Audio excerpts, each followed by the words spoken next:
The papyrus, put it on my table every month. I don't wanna be sad. Don't even try to hide it. No, I don't wanna lose it. And you say how it is, it's so inviting. The papyrus, we're all so alive. The papyrus. Hello, welcome to the Papyrus Magazine News Update. First, the headlines. Fani-Kayode defends Babangida over June 12 annulment. Jonathan, why I did not implement 2014 National Confab report.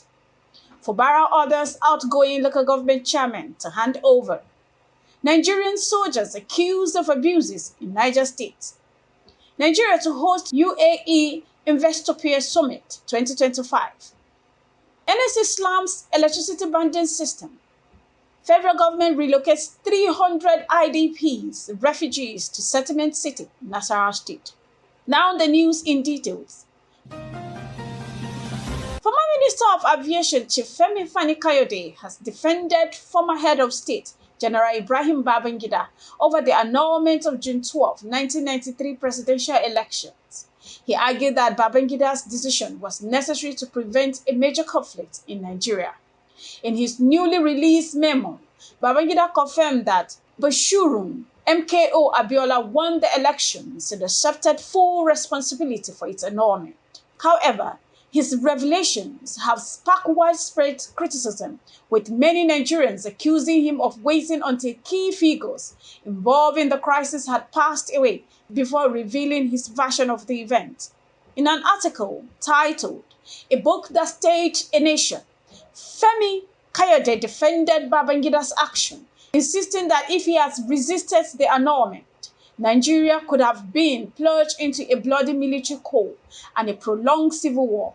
He further claims that resisting the forces behind the annulment would have led to targeted assassination, including Abiola, his family, and key pro-democracy activists. Former President Goodluck Jonathan has explained why his administration did not implement the recommendation from the 2014 National Conference, citing political instability at the time. Speaking during a condolence visit to the family of the late Afenifere leader, Chief Ayo Adebanjo, Jonathan acknowledged that while many Nigerians have questioned his decision, the political climate was too volatile to introduce such a critical document.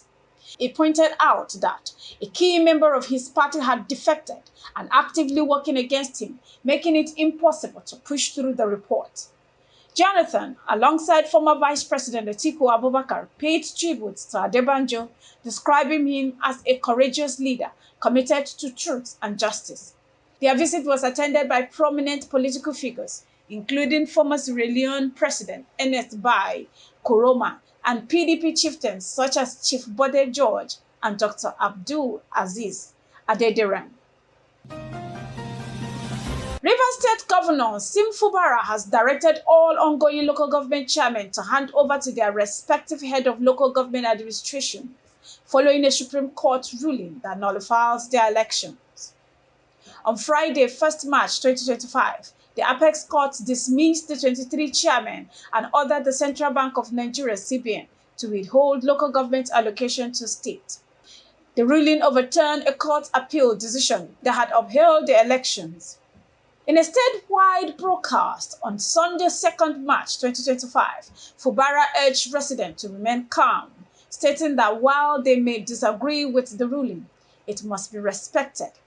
He assured that fresh election would be conducted by the Rivers State Independent Electoral Commission, RSIEC, in due course. In a rather disturbing news, report has emerged alleging human rights abuses by Nigerian soldiers in Shiroro local government area, Niger State. Eyewitnesses claim that soldiers in an operation reportedly targeting bandits instead destroy homes and brutalize civilians in Makera, Kudodo, and Sabongari villages. A wedding in Makera was disrupted with attendees allegedly tortured and their belongings destroyed. Women and children were reportedly not spared, with the bride's gifts and clothes set on fire. Local leaders said the soldiers accused villagers of aiding bandits by paying ransom instead of arming themselves for self-defense. More than 20 homes were reportedly touched in Babangida, worsening an already dire food crisis in the region. The Niger State government and military authorities have yet to respond to these allegations, which have drawn the attention of the International Human Rights Commission, IHRC. The IHRC has vowed to investigate while the International Crime Court, ICC, continues its probe into alleged war crimes by Nigerian security forces. Nigeria has been selected as the first African country to host the prestigious United Arab Emirates (UAE) Investopia Summit in 2025. The Minister of Industry, Trade and Investment, Dr. Jumoke Oduwole, described the selection as the testament to Nigeria's transformation into a global investment hub. The summit, set to take place in September 2025 at Eco Atlantic City, Lagos, marked the first time the UAE's premier global investment platform will expand to Africa. The event will bring together thousands of investors, policymakers, and business leaders to exploit opportunity in energy, agriculture, fintech, artificial intelligence, and healthcare. According to the UAE Ministry of Economy, Investopia was established in 2021 under the vision of His Highness Sheikh Mohammed bin Rashid Al Maktoum and His Excellency Abdullah bin Tau Al Mari. The platform has hosted high-profile summits in New York, Monaco, Milan, and Tokyo, attracting over 2,600 participants, including 1,600 senior executives. His Excellency bin Turk emphasized that the expansion to Africa aligns with the UAE's vision of deepening economic ties with the continent. Africa is home to some of the world's fastest growing markets, and Investopia Nigeria 2025 will unlock promising investment opportunities. The summit will not only showcase Nigerians' growing economic potentials, but also strengthen UAE-Africa business relationship, he stated. The event will feature high-impact business matchmaking session, further solidifying Nigeria's position as a key economic driver in Africa. Hosting the summit at Eco Atlantic City, a modern financial and commercial hub, reinforces Nigerians' ambition to attract global investors and drive economic transformation. President of Nigerian Labour Congress, NLC, Comrade Joe Ajaero, has condemned the electricity band system, calling it another form of fraud. Speaking ahead of NLC National Executive Committee NEC meeting in Yola, Adamawa State, Ajaero criticized the proposed increase in electricity tariff announced by the Federal Ministry of Power. This banding system ABCD that electricity providers are using is nothing but 419. The service remains poor, whether you are in Band A or Band D.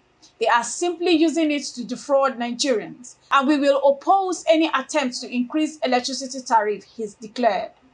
Ajaero further argued that the tariff hikes have not improved power supply, noting that some areas experienced days of blackout despite paying higher rates. The NLC president also criticized the federal government's role in electricity pricing, stating that since the power sector has been deregulated, the Nigerian Electricity Regulatory Commission, NERC, must conduct proper consultation before any tariff increase. We will resist any attempt to increase electricity tariffs in Nigeria. The economic hardship people are facing is unbearable. We will continue to stand with Nigerian workers and citizens, he said. Ajaero also disclosed that the proposed 100% increase in telecommunication tariff has been suspended after the NLC engaged service providers in a lengthy negotiation.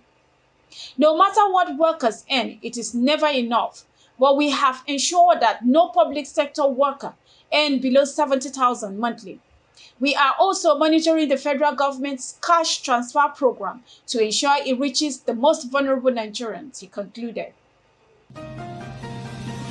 The federal government has successfully relocated 40 internally displaced persons, IDPs, and refugee households, comprising over 300 individuals, to the resettlement city in Kefi, Nasarawa State. According to the Federal Commissioner of the National Commission for Refugees, Migrants, and Internally Displaced Persons, NCFRMI, Tijani Ahmed, the move is part of efforts to provide decent accommodation and renew hope for displaced persons. Speaking during the relocation exercise in Kefi, Ahmed explained that beneficiaries were selected voluntarily and will be integrated into the host community. We have fully allocated this resettlement city to 40 households, comprising of over 300 individuals. Our next step is to integrate them into the immediate community by equipping them with skills and trade opportunities, Ahmed stated. He further disclosed that the Emir of Kefi has been informed of the relocation and that additional support structures are in place, including greenhouses for farming to help refugees sustain themselves, a market within the camp to enable trade and economic activities, security arrangements in partnership with Nasarawa state authorities, education and healthcare support with local superb teachers and primary health workers assigned to assist. Ahmed emphasized that the resettlement project aligns with President Bola Ahmed Tinubu's Renew Hope agenda, aimed at providing shelter, security, and empowerment for displaced Nigerians. We thank President Tinubu for making this possible. His vision is to restore hope for the less privileged, and we are committed to ensuring that these IDPs and refugees find stability and dignity in their new homes, he added. The commissioner also revealed that more houses will be built to accommodate additional displaced persons. This has been the Papyrus TV Africa. The papyrus, put it on my table every month. I don't wanna be sad. Don't even try it.